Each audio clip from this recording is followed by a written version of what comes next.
Bueno, nosotros somos el grupo uno de la exposición de mecánica de fluidos. A nosotros nos tocó el tema balance de fuerzas, balance de materia, fuerza y energía en volumen de control. Nuestro grupo está conformado por mi persona Daniel Jiménez, compañero Emil Ruiz y mi otro compañero Cristian Incapié. Vamos a empezar con el tema de balance de fuerza. Con el tema de balance de fuerza vamos a tener unos conceptos claros, que es un sistema. Un sistema se entiende como el conjunto de componentes que actúan de manera conjunta a fin de cumplir ciertos objetivos. También necesitamos que es un proceso, que es una operación o un conjunto de operaciones que van relativamente entrelazados, que producen un resultado final. Y algo muy importante, que es la frontera del sistema, que es impredecible al momento de estar haciendo un balance del sistema, ya que este nos va a poder delimitar los componentes o el componente que queramos analizar, o todo un proceso. Y dice que todo componente o parte que esté fuera de esta frontera se considera entorno o alrededores. Tenemos unos fundamentos, lo cual dice que hay dos tipos de sistemas: un sistema abierto y un sistema cerrado. El sistema abierto se considera abierto cuando de afuera del sistema o de afuera de la frontera del sistema se transfiere materia, o que entra al sistema o que sale materia del sistema al entorno. Y un sistema cerrado se considera que no tiene lugar una transferencia de materia durante el tiempo en el cual estamos analizando el sistema o el proceso.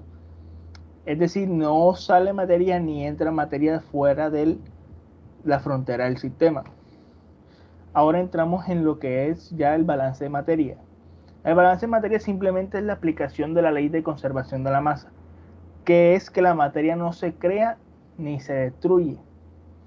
No es más que un proceso que hace un conteo o un inventario de lo que entra, de lo que sale y de lo que se usa en cada componente que interviene un proceso dentro del sistema. Se puede traducir la ley de conservación de la masa para este caso como el total de la masa que entra en un proceso o unidad, que es igual a toda la masa que sale de esta unidad. Ahora miraremos las ecuaciones, la cual nos va a poder entender este párrafo mejor. Y los balances de materia se aplica a cualquier sistema en que se le hayan definido su frontera, sin importar su naturaleza. Pueden ser física, química o abstracta. También hay de procesos reactivos y de procesos no reactivos. Para nuestros balances de materia, nuestros análisis de balance de materia, es importante nosotros saber comprender lo que es un diagrama de flujo y poder utilizarlo. Dice que los diagramas de flujo son útiles al momento de analizar un sistema, porque en él se permiten representar mediante rectángulos las diferentes operaciones o los diferentes procesos que nosotros tenemos en nuestro sistema. Y mediante flechas se representan las corrientes que intervienen en el sistema y que circulan de operación en operación.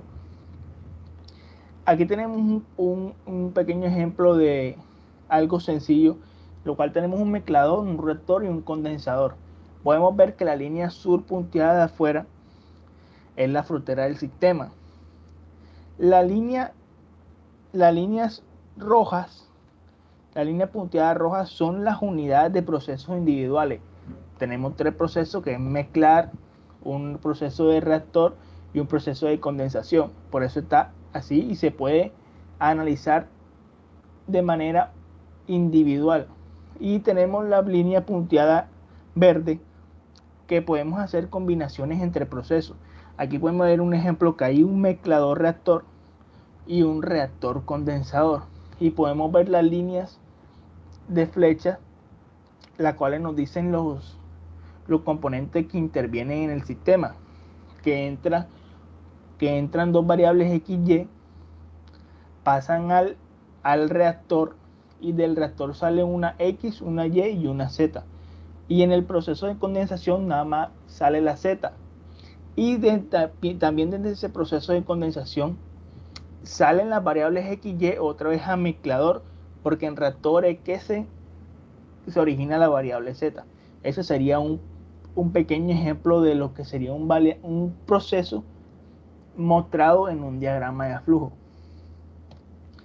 Seguimos con los tipos de balance de materia. Los tipos de balance hay dos principales, que sería el balance diferencial y el balance integral. El balance diferencial indica lo que ocurre en un sistema en un momento determinado. Y por lo general este tipo de balance se aplica en los sistemas continuos. Por ejemplo, una banda transportadora. Y el balance integral indica lo que ocurre en un sistema durante 2 instantes determinados. Informa sobre el comportamiento del sistema durante intervalos comprendidos de estos, y generalmente este tipo de balance se aplica para procesos tipo batch que tienen condiciones de inicio y condiciones de final definidos. Para entender el balance de la materia tenemos una ecuación general, muy general, que sale que como este sistema de balance de materia está gobernado por la ley de conservación de la masa, el balance de materia se puede definir como, o se puede escribir la ecuación como entrada más generación menos salida menos consumo, y todo esto es igual a acumulación. Ahí está la forma abreviada, que es E más G menos S menos C igual a A. Vamos a explicar cada uno de estas variables que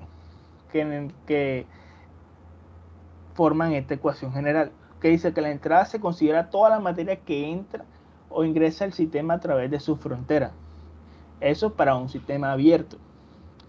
La generación, toda la masa que se produce dentro del sistema. La salida corresponde a toda la materia que sale del sistema a través de sus fronteras.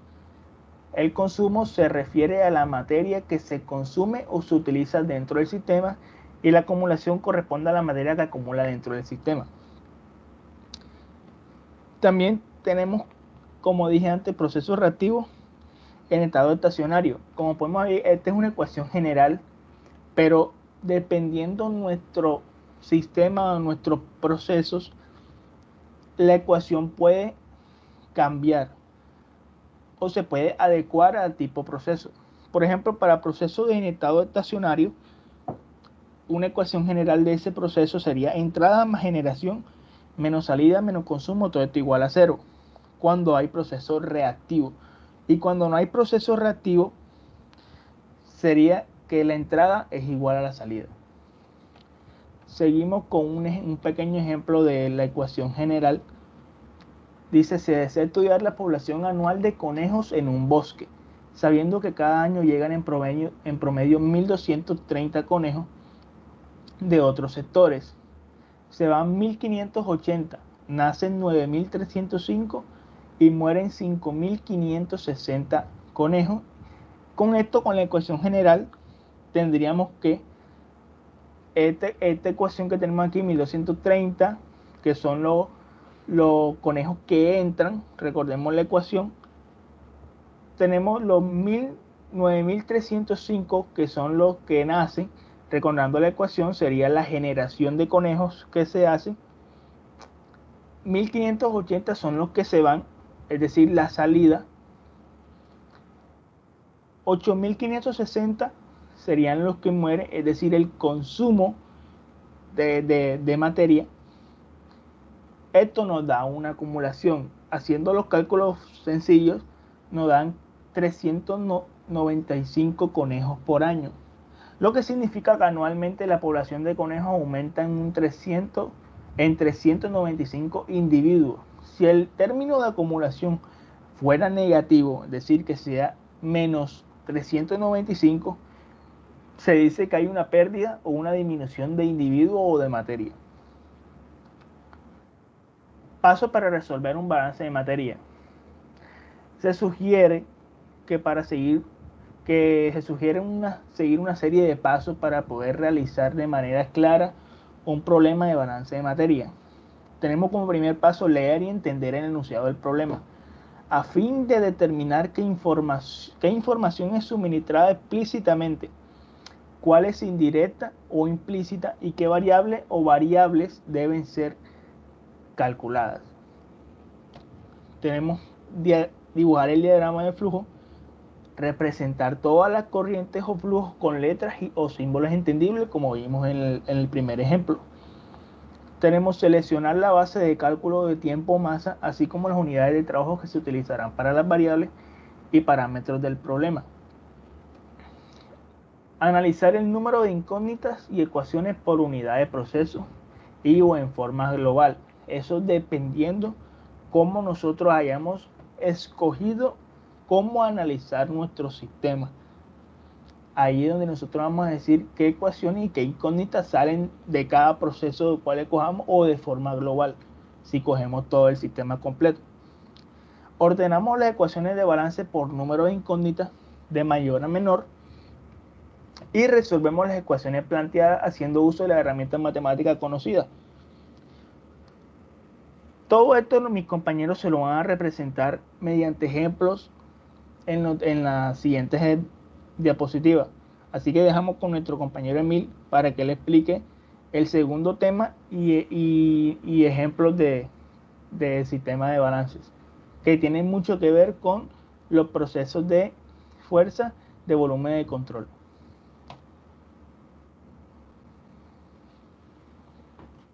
Ok. Bueno, el siguiente tema nos correspondió fuerzas en volumen de control. Para este tema se necesita realizar el estudio de termodinámica de los equilibrios de masa y energía para el sistema de flujos.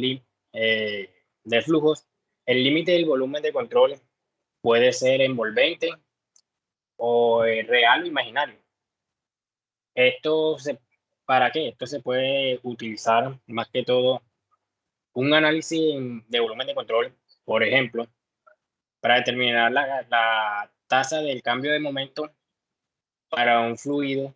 En este análisis se va a considerar un volumen de control. En dicho volumen de control nosotros vamos a registrar que cualquier cambio en el momento del fluido dentro del volumen de control se debe a una acción de fuerza externa sobre el fluido dentro del volumen. Aquí tenemos un breve ejemplo de fuerza, de las fuerzas que actúan cuando hay que haya las diferentes fuerzas que pueden actuar. Por ejemplo, aquí se utiliza una placa estacionaria, por ejemplo, la cuchilla de un molino de agua, para desviar el flujo de agua a una velocidad de 1 metro por segundo y en un ángulo de 90 grados. Ocurre a presión atmosférica y el caudal másico es igual a Q, 1 metro cúbico sobre segundo. El ejercicio nos está pidiendo calcular la fuerza de presión, calcular la fuerza del cuerpo, calcular la fuerza total y la fuerza resultante. Bueno, tenemos la solución. Aquí, en la solución nos dice que para la fuerza de presión es igual a 0, ya que la presión tanto a la entrada como a la salida es atmosférica. Entonces se va a despreciar. Para hallar la fuerza del cuerpo, como el volumen de control es pequeño, podemos ignorar la fuerza del cuerpo debido al peso de la gravedad. O sea, literalmente se puede ignorar, se puede despreciar porque el volumen de control es muy pequeño para esto. Y también nos pide calcular el ejercicio, lo que es la fuerza total que ejerce, sabiendo que hay que hacer dos sumatorias en Fx y en Fy para calcular la F total. Pero en este ejercicio nada más tenemos fuerza en X. Entonces sería fuerza en X, que sería la densidad por Q, pero Q ya la conocemos que sería 1 metro cúbico por segundo. W1x menos W2x. Reemplazando estos valores nos quedaría que la densidad es 1000 por 1, que multiplica al trabajo de 1 en X menos el trabajo 2 en X. Este sería, el trabajo 1 sería 1 y el trabajo 2 sería 0. Haciendo los cálculos pertinentes a las operaciones básicas, nos queda que la fuerza en el eje X sería de 1000 newton. En el eje Y, como no tenemos fuerza, entonces es igual a 0. Para hallar la fuerza resultante, esto sería como un vector. Entonces se colocarían los dos valores que nos dio en la fuerza en cada eje. Entonces sería 1000 newton, 0. Ese sería el vector de nosotros. Y a lo último nos pide hallar la fuerza resultante en el plano de la misma magnitud. Pero en la dirección opuesta, la fuerza total F se desprecia la fricción y el peso. Bueno, entramos a lo que es energía en volumen de control. Para conocer esto, primero hay que saber que la energía total de un sistema corresponde a la sumatoria de 3 tipos de energía, que corresponden a la energía cinética, energía potencial y energía interna. La energía cinética es la energía que debido al movimiento translacional del sistema considerado como un todo, respecto a una referencia, normalmente la superficie terrestre o a la rotación del sistema alrededor de un eje. Energía potencial. La energía potencial decimos que es la energía debida a la posición del sistema en el campo potencial, ya sea campo gravitatorio o campo electromagnético. Y la energía interna es toda la energía que posee un sistema que no sea cinética ni potencial, tal como la energía debida al movimiento relativo de las moléculas respecto al centro de masa del sistema, o energía debida a la vibración de las moléculas, o la energía de producto de interacciones electromagnéticas de las moléculas e interacciones entre los átomos y o partículas subatómicas que constituyen las moléculas.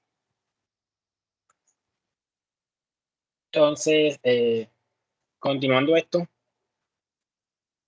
también podemos definir que un proceso cerrado es aquel proceso en el que no hay transferencia de materia con los alrededores mientras el mismo se lleva a cabo. Sin embargo, nada dice que la transferencia de energía, o sea, en este sistema, la energía puede ser intercambiada con los alrededores. El sistema puede recibirla y entregarla y seguir siendo cerrado. Por ejemplo, un intercambiador de calor. Un intercambiador de calor, entra una masa, un flujo a una temperatura X, pero uno es más caliente que la otra. Entonces, en ese intercambio de calor, la que está fría, obviamente, va a recibir la energía del flujo que entra con mayor temperatura. Entonces, aquí dice calor y trabajo. Son las dos formas de energía de tránsito que existen en el sistema. Calor, definimos como calor la energía que fluye como resultado de una diferencia de temperatura entre el mismo sistema y sus alrededores. La dirección de este flujo es siempre de la mayor temperatura a menor temperatura, como le venías explicando anteriormente, la transferencia de calor. Y trabajo sería la energía que fluye como consecuencia de cualquier fuerza impulsadora diferente a un gradiente de temperatura, tal como una fuerza, diferencia de voltaje, etc. Por ejemplo, si un gas en un cilindro en su expansión mueve un pistón venciendo una fuerza que restringe el movimiento, este gas efectúa un trabajo sobre el pistón. A continuación, le va a hablar mi compañero Cristian sobre los tipos de balance de energía que hay, que pueden ser el sistema cerrado y sistema abierto. Sí, muy buenas. Como decía mi compañero Emil, existen tipos de balance de energía en un sistema, como cerrados, tanto como abiertos. Les voy a hablar sobre el sistema cerrado de la energía. Pues, ¿qué nos trata de decir esto? Pues nos dice que el principio que rige los balances de energía es la ley de conservación de la energía, que establece que la energía no puede crearse ni destruirse, como decía nuestro compañero Daniel al principio de la diapositiva. Entonces, esta nada más se puede destruir en procesos nucleares. Entonces, ¿qué dice? Esta ley es también llamada primer principio de la termodinámica. En la más general de sus formas, la primera ley dice que la velocidad a la cual la energía, o sea, la cinética, la potencial y la interna, es ingresada a un sistema por un fluido, más la velocidad a la cual ingresa la energía en forma de calor, menos la velocidad a la cual la energía es transportada por un fluido fuera del sistema, menos la velocidad a la cual el sistema realiza trabajo sobre los alrededores. Esto viene siendo igual a la velocidad a la cual la energía se acumula en el sistema.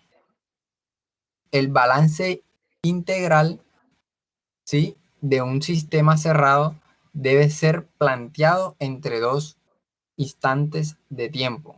¿Por qué? Porque como la energía no puede crearse ni destruirse, los términos de generación o consumo no tienen sentido, llegando a que la acumulación viene siendo igual a la entrada menos la salida. Entonces, acá en esta siguiente diapositiva vemos que la energía final del sistema se le resta a la energía inicial del sistema como tal, menos la energía neta transferida al sistema, entrada menos salida, ¿sí? Entonces vemos una serie de fórmulas donde dice que la energía inicial del sistema es igual a UI más ECI más EPI.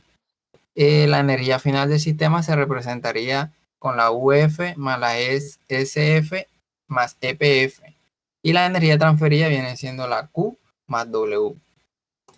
Entonces, ¿qué nos dice esto? Donde los subíndices I y F se refieren a los estados inicial o final del sistema.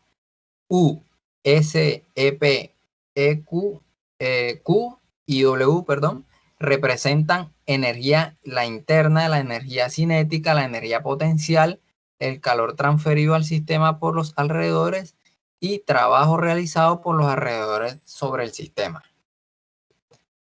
Siguiendo con la siguiente diapositiva, vemos acá el otro balance de energía en los sistemas pero abiertos. Estábamos viendo anteriormente lo que era el sistema cerrado. Entonces, en este sistema abierto, en estos procesos abiertos hay un flujo de materia que atraviesa los límites del mismo, mientras el proceso se lleva a cabo. Por lo tanto, para que la masa ingrese al sistema es necesario efectuar un trabajo para empujar esta masa en el sistema, ¿cierto? Y el sistema debe realizar un trabajo sobre los alrededores para que la masa pueda salir del sistema. Ambos trabajos deben ser incluidos en el balance de energía, tanto para ingresar la materia o que ésta egrese. Entonces, y la diferencia entre ambos es el trabajo del flujo, ¿sí? En realidad, en estos sistemas, más que hablar de trabajo, decimos velocidad de transferencia de energía como trabajo o trabajo sobre tiempo. Entonces, habiendo visto esto, en la siguiente diapositiva vemos lo que viene siendo esta teoría. Entonces, vemos lo que viene siendo una caldera, una bomba con un condensador y una turbina, ¿cierto?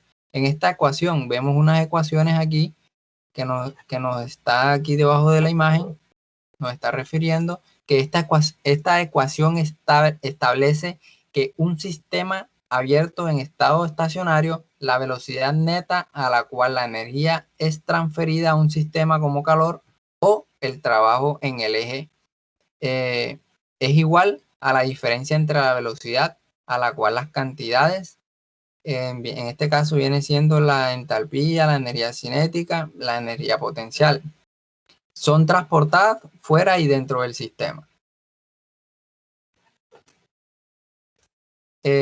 Habiendo dicho toda esta teoría, pues queremos invitarlos a ver este video que viene siendo algo más complementario sobre todo este análisis energético y de fuerza.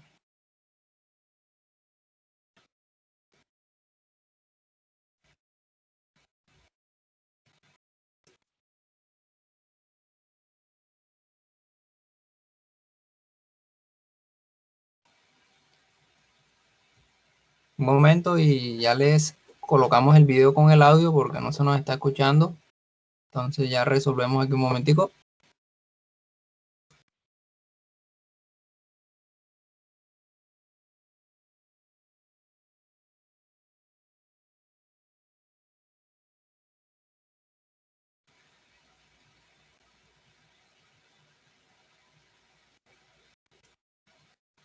Tienes que abrir el micrófono para que se pueda escuchar.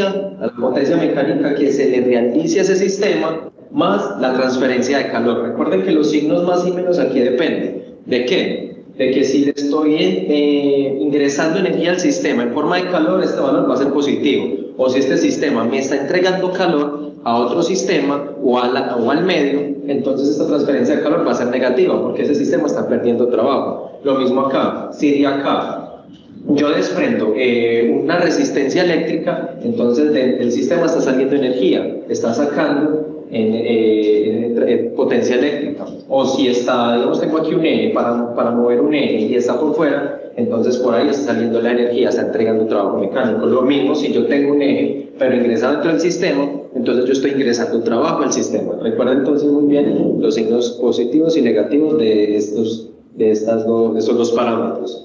Recordemos también que entonces la energía se puede medir bajo una contribución energética de todas las fuentes. ¿Cómo cuáles?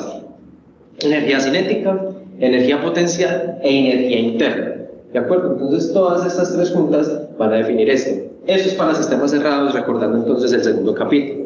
Ahora ya lo vamos a adaptar para sistemas abiertos. Entonces ya sabemos que la acumulación de energía dentro del sistema va a ser igual a la contribución de potencia mecánica y a la transferencia de calor. Pero ¿qué le añadimos ahora en este caso? Las masas que están entrando con sus respectivas energías. Es decir, la masa que está entrando aquí puede llegar con una temperatura y esa temperatura le va a entregar cierta energía a esa masa. También puede venir con cierta velocidad, también puede venir con una, dependiendo de una altura. Dependiendo de muchas situaciones puede tener su nivel de energía. Recordemos entonces que energía en este caso, para la entrada y la salida, ¿sí?, va a ser igual a la contribución de la energía cinética. Recuerden que la masa no va a estar aquí porque eso está analizado para una unidad de masa. Después se multiplicará por la masa para entonces determinar la cantidad total de energía que tiene. Entonces, velocidad al cuadrado sobre 2, energía potencial, energía interna más el trabajo mecánico con el que venga. ¿Pero por qué el trabajo tiene que estar aquí? Porque recuerden muy bien que dependiendo con la presión que llegue este flujo, va a llegar con cierta cantidad de energía o no. Entonces, al unir estos dos conceptos, ya sabemos que es entalpía, y aquí tenemos la letra H. Ya con este parámetro, lo podemos calcular como hemos visto, por ejemplo, en el capítulo de cálculo de propiedades, bajo unas tablas o información que tengamos bibliográficamente. Entonces, sería únicamente reemplazar todos estos términos en esta ecuación de balance energético y ya estaríamos determinando entonces muchas de sus propiedades. Para la mayoría de los casos, se ignora la energía, o se desprecia la energía cinética y la potencial, excepto cuando estamos hablando de trabajo mecánico de fluidos, por ejemplo, flujo en tuberías, una bomba de impulsión, en fin, muchos de estos sí tienen esto en cuenta, porque por ejemplo yo lo quiero enviar desde el suelo, una corriente líquida desde el suelo hasta el techo de un edificio, vamos a requerir una energía para poder elevarla, y ahí va a ser importante la energía potencial y la cinética. Entonces, conceptos a tener en cuenta cuando nos hablan del trabajo de flujo, ¿sí? Entonces sería el trabajo como tal, pero tiene que ver con flujo, en este caso sería P por V. Entonces, como estamos hablando aquí de potencia, la presión puede ser constante o puede variar, ¿sí? También tendríamos entonces un flujo por unidad de tiempo, ¿de quién? Del volumen específico. Y sabemos que el volumen específico es igual a área por velocidad a la que va ese fluido. Bien, el término adiabático. Recuerden que adiabático habla de un sistema que está aislado térmicamente, por lo tanto, no permite transferencia de calor. Esto quiere decir que entonces este término se vuelve cero. Bien, y vamos a hablar aquí entonces de otras unidades de energía. Muchas veces el kilojoule kilogramo se puede expresar de la siguiente manera. Sabemos que un kilojoule va a ser equivalente a 1000 joules, ¿sí? Dividido un kilogramo. Pero los joules también se pueden expresar como newton por metro, dividido un kilogramo. Newton son unidades de fuerza, y eso va a ser igual a, tenemos el 1000, está newton multiplicado por metro sobre segundo al cuadrado por metro, y abajo había quedado kilogramo. Listo, perdón, aquí no era newton, sino kilogramo. Entonces, como ustedes pueden observar, ¿sí? Si este newton es igual a kilogramo por metro sobre segundo cuadrado, aquí conservamos los kilogramos y aquí los metros, yo puedo cancelar kilogramos con kilogramos. ¿Qué me va a quedar? 1000, ¿sí? Metros al cuadrado sobre segundo al cuadrado.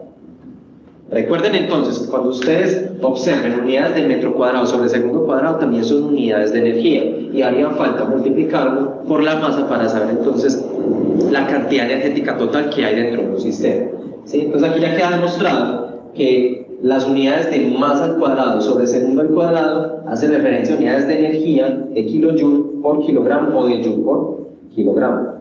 Ya depende todo también de este número. Kilowatt hora. Uno puede confundirse y puede hablarse entonces de potencia mecánica, pero entonces vamos a realizar la conversión.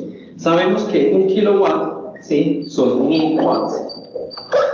Y una hora es equivalente a 3600 segundos.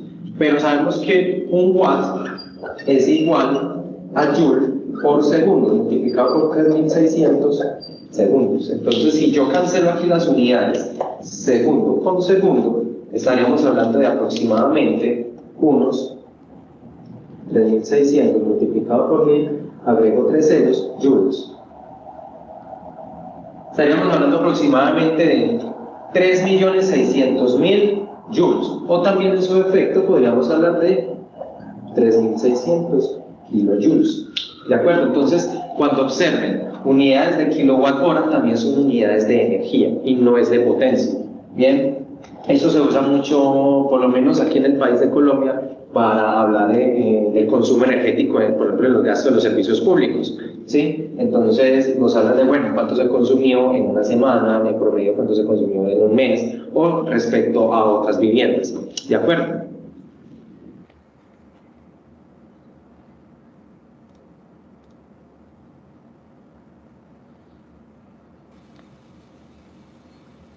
Listo, pues con este video hacemos la finalización de nuestra exposición. Espero que sea de su agrado toda esta información que le hemos brindado. Bueno, pues nos despedimos, nuestro compañero Daniel, Emil y mi persona. Gracias por su atención, compañeros.